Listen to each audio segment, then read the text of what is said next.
कहानी की शुरुआत में हम एक जेल को देखते हैं जिसका नाम द शशैंक रिडेम्पशन है। यह दुनिया की सबसे सिक्योर तरीन जेल है। इस जेल में हजारों कैदी है, लेकिन आज तक इस जेल से कोई भी कैदी फरार नहीं हो सका क्योंकि इस जेल की सिक्योरिटी बहुत ही ज्यादा स्ट्रिक्ट है। इस जेल में ऐसे कैदी भी है जिन्होंने अपनी पूरी जिंदगी इसी जेल में बिता दी, लेकिन इन्हें इस जेल से भागने का ख्याल तक नहीं आया क्योंकि इस जेल से भागने की कोशिश करने वाले कैदी की सजा सीधा मौत है। अब यहाँ सीन कट होता है और हमें कोर्ट में एंडी नाम के एक आदमी को दिखाया जाता है जो अमेरिका के एक बहुत ही बड़े बैंक का बैंकर है। जज उसे उसकी वाइफ और उसके लवर के मर्डर के इल्जाम में उम्र भर कैद की सजा सुनाता है, लेकिन एंडी कहता है कि मैंने यह मर्डर नहीं किए हैं। पर एंडी खुद को बेगुनाह साबित करने के लिए उसके पास कोई प्रूफ नहीं था, जिस वजह से कोर्ट का जज एंडी को उम्र भर कैद के लिए दुनिया की सबसे सिक्योर जेल दी। एंडी के साथ और भी कई सारे कैदी होते हैं और जब इन कैदियों को जेल के अंदर लाया तब जेल के अंदर मौजूद बाकी कैदी आपस में शर्त लगाते हैं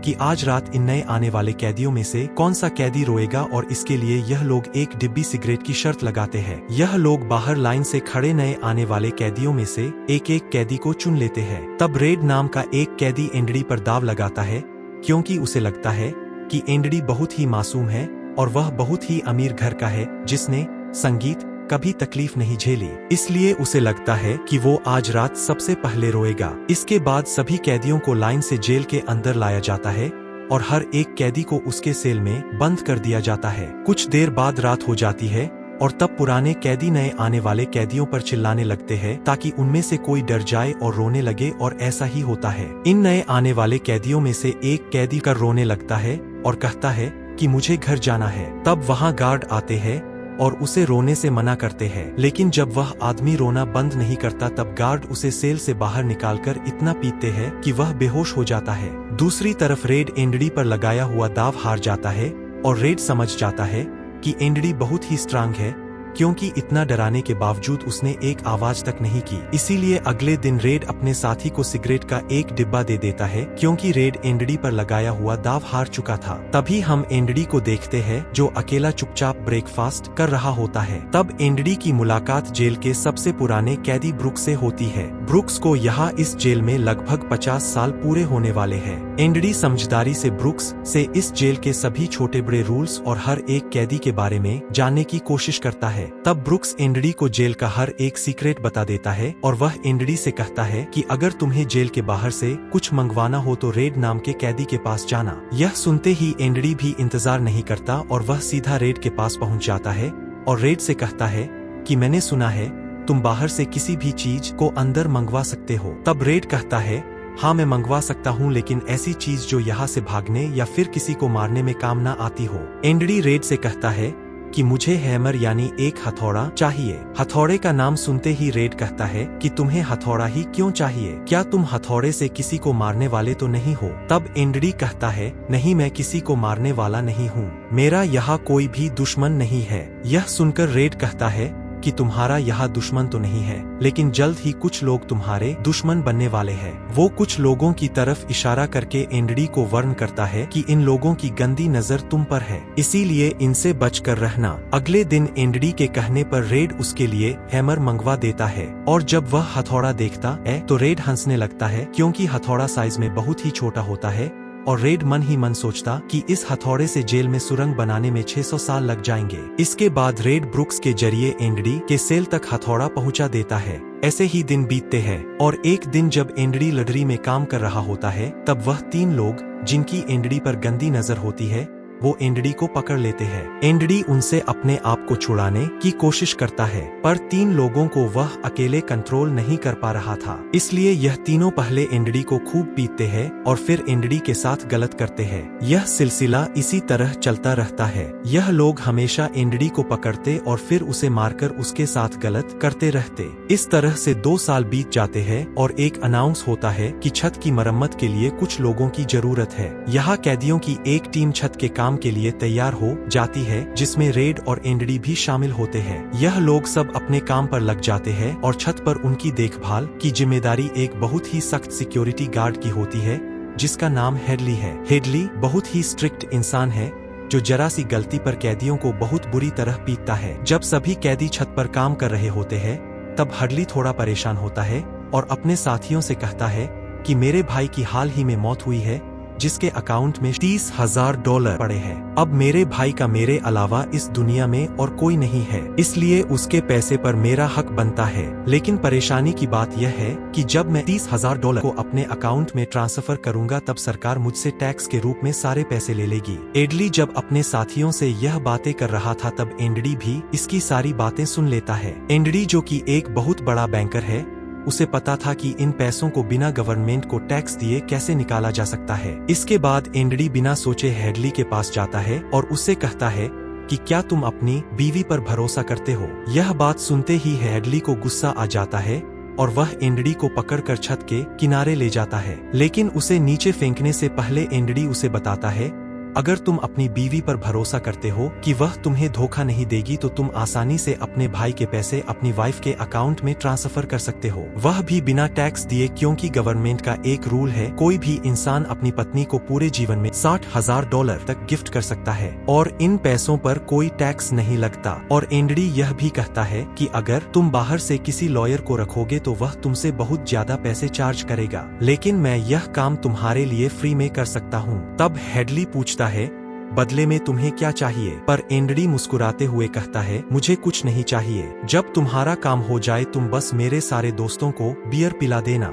और अगले दिन सभी कैदी छत पर बैठकर बियर का मजा ले रहे होते हैं, यानी एंड्री ने हेडली का काम कर दिया था। लेकिन एंड्री बियर नहीं पीता, वह एक कोने में बैठकर सभी को बियर पीते देखकर खुश होता है। एंड्री के साथी भी उससे बहुत खुश होते हैं, क्योंकि जेल में बियर पीना ऑलमोस्ट इम्पॉसिबल था, लेकिन एंड्री की वजह से उनकी यह इच्छा पूरी हुई। फिर समय ऐसे ही बीतता है और एंड्री और रेड की दोस्ती गहरी हो जाती है। कुछ दिन बाद जेल में सभी कैदियों को फिल्म दिखाई जाती है और सभी लोग रीटा हेवर्थ की फिल्म देख रहे होते हैं। तब एंड्री रेड के पास आकर कहता है, मुझे रीटा हेवर्थ का एक बड़ा पोस्टर चाहिए। एंड्री रेड से इसलिए पोस्टर मांगता है क्योंकि पूरे जेल में एक रेड ही था जो बाहर से किसी भी चीज को मंगवा सकता था। इसके बाद एंड्री बाहर निकलता है, लेकिन जैसे ही वह बाहर आता है वहाँ वही 3 लोग खड़े होते हैं जो एंड्री के साथ गलत करते थे। वह एंड्री से कहते हैं, चलो हमारे साथ, लेकिन इस बार एंड्री मना कर देता है।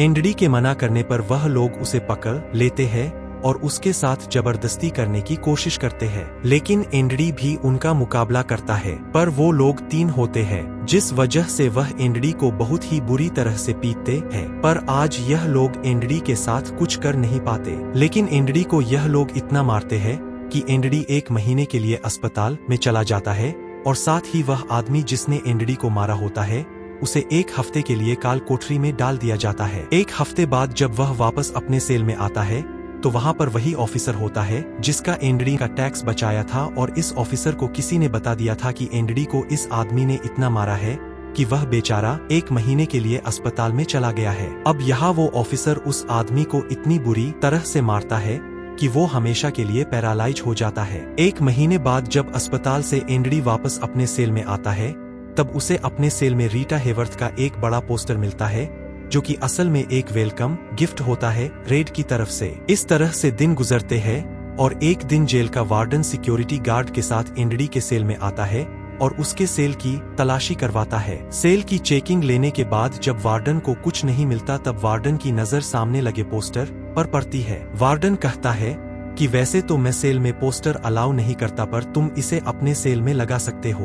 दरअसल तलाशी तो एक बहाना होता है। वार्डन को इस ऑफिसर ने बताया था कि किस तरह से एंड्री ने उसका टैक्स बचाया, इसीलिए वार्डन अपने फायदे के लिए एंड्री से मिलना चाहता था। एंड्री के हाथ में बाइबल होती है जिसे वह ले लेता है और बाइबल को लेकर वह यहाँ से निकल जाता है, पर कुछ ही दूर जाने के बाद वह वापस लौट कर आता है और उसके हाथ में जो एंड्री की बाइबल होती है वह उसे लौटाते हुए कहता है कि मुक्ति इसी में है। अगले दिन वार्डन एंड्री को अपने ऑफिस में बुलाता है और कहता है कि तुम्हारे जैसे इंटेलिजेंट आदमी को जेल की सलाखों के पीछे नहीं रहना चाहिए। इसलिए वार्डन एंड्री को लाइब्रेरी का असिस्टेंट बना देता है। लाइब्रेरी में वही बुक्स नाम का बूढ़ा आदमी होता है जो कई सालों से लाइब्रेरी संभाल रहा है। तभी वह एक दूसरे ऑफिसर को एनडी के पास लेकर आता है। असल में उसे आईटीआर का मसला था जिसे कुछ ही मिनटों में एनडी भर देता है, जिस वजह से पूरे जेल में एनडी के चर्चे होने लगते हैं। जैसे जैसे साल बीतते हैं एनडी के पास काम बढ़ता चला जाता है, जिस वजह से एनडी को अपने पास एक असिस्टेंट की जरूरत पड़ती है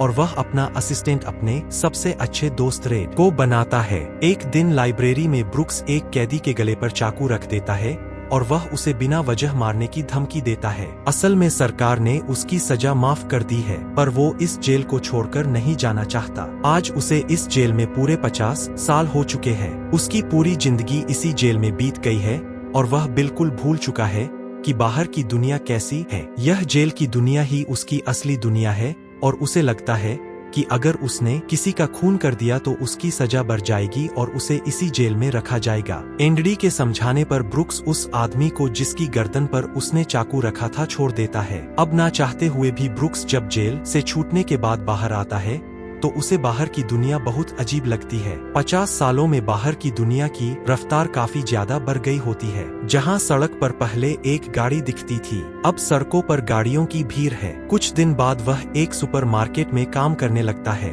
लेकिन उसका बाहर की दुनिया में बिल्कुल भी मन नहीं लगता। उसे बार बार जेल की याद आती है और वह जेल में वापस आना चाहता है। इसीलिए वह कभी कभी सोचता है कि वह कोई क्राइम करे ताकि वह फिर से इस जेल में जा सके। लेकिन ब्रुक्स इस उम्र में कोई भी क्राइम नहीं करना चाहता था और इस भीड़ भाड़ वाली तेज रफ्तार वाली जिंदगी में ब्रुक्स सरवाइव नहीं कर पाता और अपनी जान दे देता है। मरने से पहले वह जेल में अपने साथियों के नाम एक खत लिखता है, जिसे पढ़ते हुए सभी बहुत ज्यादा इमोशनल हो जाते हैं। वहीं हमें जेल दिखाई जाती है जहां पर वार्डन एक नया प्रोग्राम शुरू करता है। इस प्रोग्राम में जेल की कैदियों को बाहर ले जाकर काम करवाया जाएगा ताकि उन्हें पता चल सके कि मेहनत से पैसे कैसे कमाए जाते हैं, और कैदी भी इस काम के लिए मान जाते हैं क्योंकि वह सब भी बाहर की हवा खाना चाहते थे। और इस तरह से वार्डन इन कैदियों से काम लेता है। पर इस प्रोजेक्ट के जरिए वार्डन को बहुत सारे कॉन्ट्रैक्ट मिल जाते हैं क्योंकि जेल के कैदियों की लेबर बहुत सस्ती होती है और जो बाहर की लोकल कंस्ट्रक्शन लेबर की टीम होती है उन्हें कहीं पर भी काम नहीं मिलता क्योंकि वार्डन उनका काम आधी कीमत पर अपने कैदियों से करवाता है। और वार्डन आधी कीमत पर काम इसलिए करता है क्योंकि कैदी कोई लेबर तो थे नहीं जिनको वार्डन दिहाड़ी दे पाता। इसीलिए वार्डन फ्री में कैदियों से काम करवाकर बहुत सारा पैसा कमाने लगता है और उसका यह पैसा ब्लैक का होता है। लेकिन एनडी एक बैंकर होने की वजह से वार्डन का सारा ब्लैक मनी व्हाइट में बदल देता है। दरअसल एनडी इन पैसों को एक ऐसे आदमी के नाम पर जमा करता है जो इस दुनिया में है ही नहीं और वह उसके अकाउंट में सारा पैसा ट्रांसफर कर देता है ताकि अगर कल को पुलिस को पता भी चल जाए तो पुलिस एक ऐसे आदमी को ढूंढ रही होगी जो इस दुनिया में कभी पैदा ही नहीं हुआ। अब यहाँ जेल में एक नया कैदी आता है जिसका नाम टॉमी है। टॉमी बहुत यंग होता है और वह इस छोटी सी उम्र में कई सारी जेलों में जा चुका है। टॉमी एक बहुत ही फ्रेंडली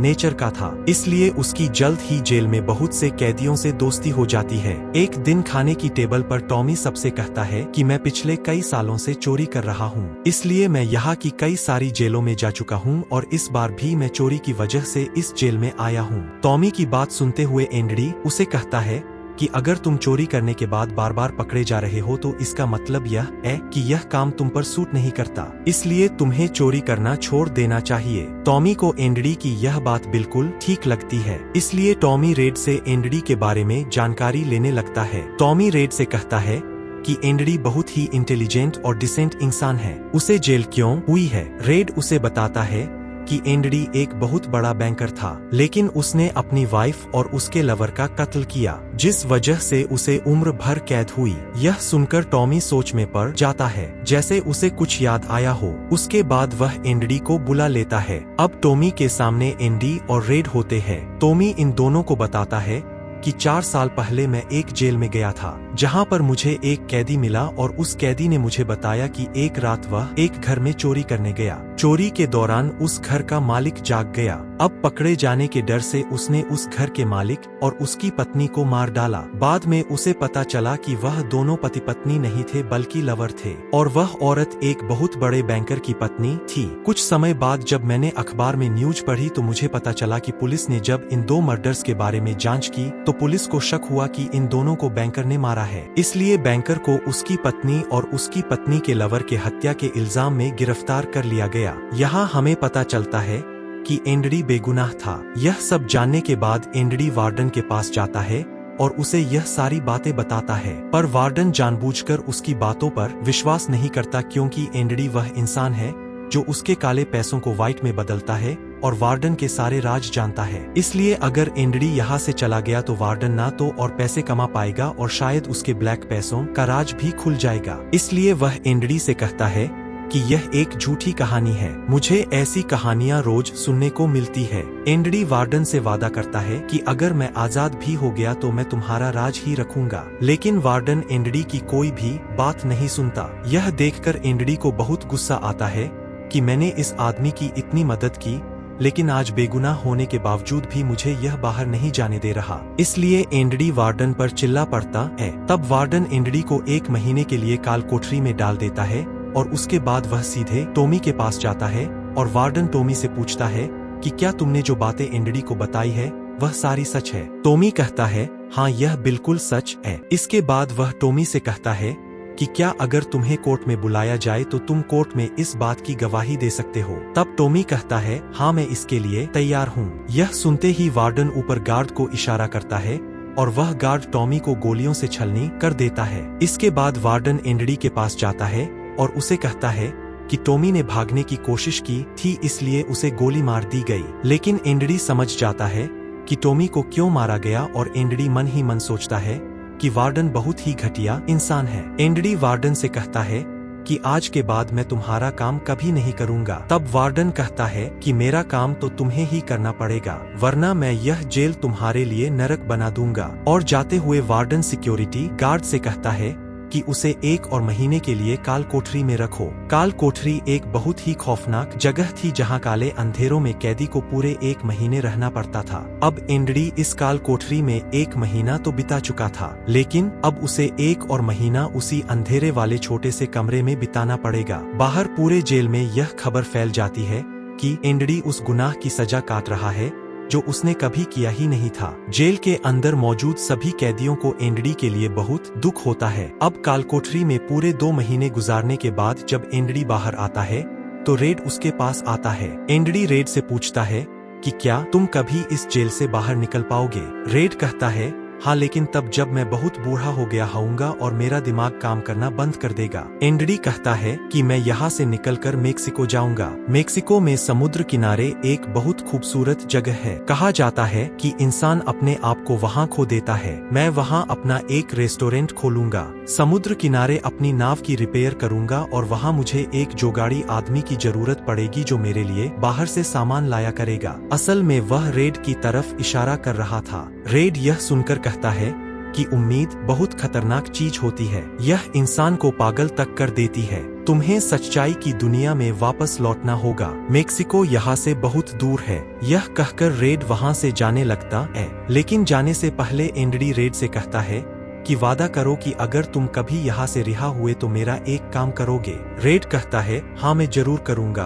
तब एंड्री रेड को एक एड्रेस बताता है और कहता है कि जब भी तुम यहाँ से छूट जाओ तो उस जगह जाना जहाँ एक बड़े मैदान के बीच एक खूबसूरत पेड़ है। उसी पेड़ के नीचे मैंने अपनी वाइफ को प्रपोज किया था। वह रेड से कहता है कि उसी पेड़ के नीचे एक दीवार के अंदर तुम्हें काले रंग का पत्थर मिलेगा जिसके नीचे मैंने एक बॉक्स छिपाया है, और जब भी तुम रिहा हो जाओगे तो वहाँ जाकर उस पत्थर के नीचे उस बॉक्स को देखना कि उसमें क्या है। यह कहकर एंड्री वहाँ से चला जाता है और सीधा वार्डन के पास पहुंचता है। वह वार्डन का काम पूरा करके उसके सारे डॉक्यूमेंट्स एक खास तिजोरी में रखता है। डॉक्यूमेंट्स रखने के बाद वार्डन एंड्री को अपने कपड़े देता है। वह एंड्री से कहता है कि मेरे कपड़े प्रेस करवा देना और मेरे जूतों को शीशे की तरह चमका देना, जिसके बाद एंड्री वापस अपने सेल में आ जाता है। वहीं दूसरी तरफ रेड आज रात बहुत परेशान होता है क्योंकि उसे डर था कि एंड्री कहीं खुद को मार ना दे। इस तरह से रात गुजर जाती है और सुबह होती है। सुबह होते ही सभी कैदियों के सेल के दरवाजे खुल जाते हैं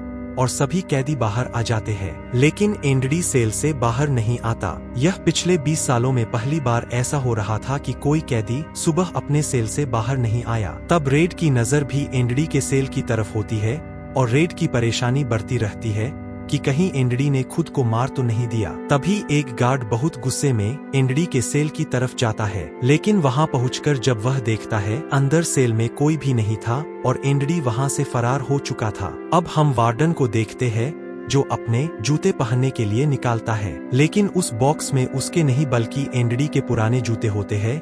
और तभी पूरे जेल में सायरन बजने लगता है और यह सायरन होता है किसी कैदी के भागने का। वार्डन तेजी से एंड्री के सेल में जाता है और वहां वह देखता है कि एंड्री नहीं है। इसके बाद वह सिक्योरिटी गार्ड से कहता है कि जाओ और रेड को बुलाकर लाओ, क्योंकि वह हमेशा एंड्री के साथ रहता था। यहाँ पर रेड को भी बुलाया जाता है। वार्डन रेड से पूछता है कि यह एंड्री कहाँ है। रेड कहता है कि मुझे क्या पता। इस बात पर वार्डन को बहुत गुस्सा आता है। वह कहता है क्या वह कोई भूत था जो रातों रात यहाँ से गायब हो गया। गुस्से में वार्डन वहाँ पड़े पत्थर उठाता है और उनसे गार्ड्स और रेड को मारने लगता है और एक पत्थर वह उस पोस्टर पर भी मारता है जो दीवार पर लगा होता है, पर पत्थर टकराकर नीचे नहीं गिरता बल्कि पोस्टर के आर पार हो जाता है। और जब वार्डन उसके अंदर हाथ डालता है तो देखता है कि एंड्री ने वहां एक बहुत बड़ी सुरंग बना रखी थी, जिसे देखकर सब हैरान हो जाते हैं क्योंकि यह दीवार बहुत मजबूत होती है। बिना मशीन के इस दीवार में सुरंग बनाना लगभग नामुमकिन था,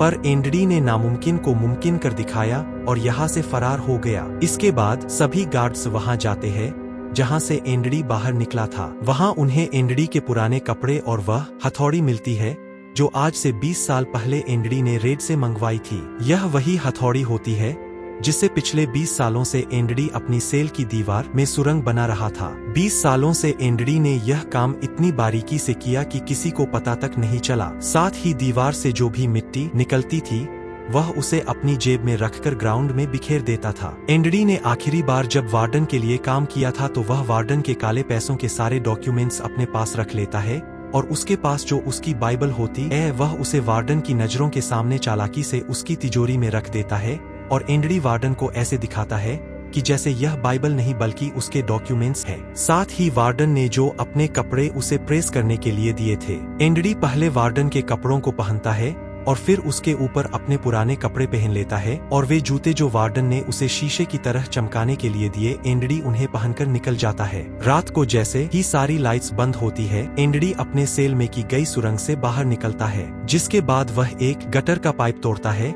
और उस पतले से गटर के पाइप में रेंगता हुआ उस जेल से फरार हो जाता है जिससे आज तक कोई भी भाग नहीं सका था। हालांकि एंड्री जिस गटर के पाइप से रेंगता हुआ बाहर निकला था वह लगभग 2 किमी लंबा था। अगली सुबह एंड्री उस बैंक में जाता है जहां पर वार्डन का सारा ब्लैक पैसा होता है। यह पैसे एक ऐसे आदमी के नाम पर होते हैं जो इस दुनिया में है ही नहीं। यह सारा डॉक्यूमेंट्स का खेल एंड्री ने ही तो बनाया था और बैंक में उस अकाउंट के ओनर का जो सिग्नेचर था वह जेल से एंड्री किया करता था। इसलिए एंड्री को वार्डन का सारा पैसा निकालने में कोई मुश्किल नहीं होती। एंड्री के पास उस आदमी के नाम के सारे डॉक्यूमेंट्स होते हैं, इसलिए एंड्री बैंक्स में जाकर सारे पैसे निकाल लेता है और यह पैसे होते हैं $3,70,000। यानी कि एंड्री न केवल आजाद हुआ बल्कि वह पैसों से मालामाल भी हुआ। और यहाँ हमें पता चलता है कि एंड्री जिस दिन से उस जेल में एंटर हुआ था उसी दिन से वह इस काम की प्लानिंग कर रहा था। वार्डन ने एंड्री के साथ जेल में बहुत बुरा सलूक किया था और उसने टॉमी को भी मार दिया था, इसलिए वह वार्डन के काले पैसों के सबूत मीडिया को देता है। अगली सुबह यह खबर न्यूज़पेपर में छप जाती है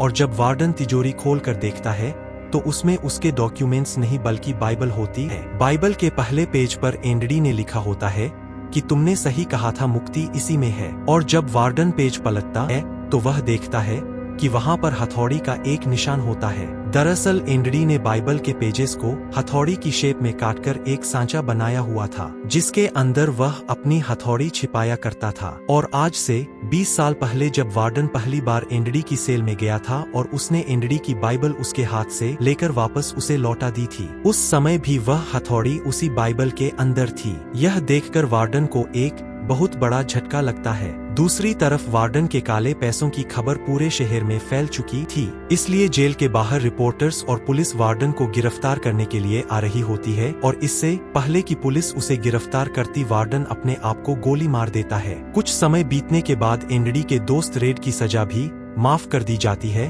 और उसे गवर्नमेंट की तरफ से एक नौकरी भी दिलाई जाती है। पर बाहर की दुनिया में रेड का दिल बिल्कुल नहीं लगता, क्योंकि उसने अपनी जिंदगी के 40 साल जेल में गुजारे थे। रेड भी उसी कमरे में रहता है जहां पर ब्रुक्स रहा करता था, और रेड भी अपनी जान देना चाहता है, पर तभी उसे याद आता है कि उसने एंड्री से वादा किया था। इसके बाद वह उस जगह के लिए गाड़ी में रवाना हो जाता है और वह उस बड़े घास के मैदान में जाता है जहां पर एक बहुत बड़ा पेड़ होता है, साथ ही पत्थरों की दीवार भी होती है। उस दीवार पर एक काले रंग का पत्थर होता है, और जब वह उस पत्थर को उठाता है तो उसके नीचे एक बॉक्स होता है। उस बॉक्स के अंदर कुछ पैसे और एक लेटर होता है। यह लेटर एंड्री का होता है। उस लेटर में लिखा होता है कि एंड्री रेड का उसी जगह पर इंतजार कर रहा है जिस जगह के बारे में एंड्री ने रेड को जेल में बताया था। उसके आगे एंड्री ने लिखा होता है कि उम्मीद अच्छी चीज होती है। इसके बाद रेड उस जगह पहुंच जाता है, और जब वह समुद्र किनारे जाता है तो वह देखता है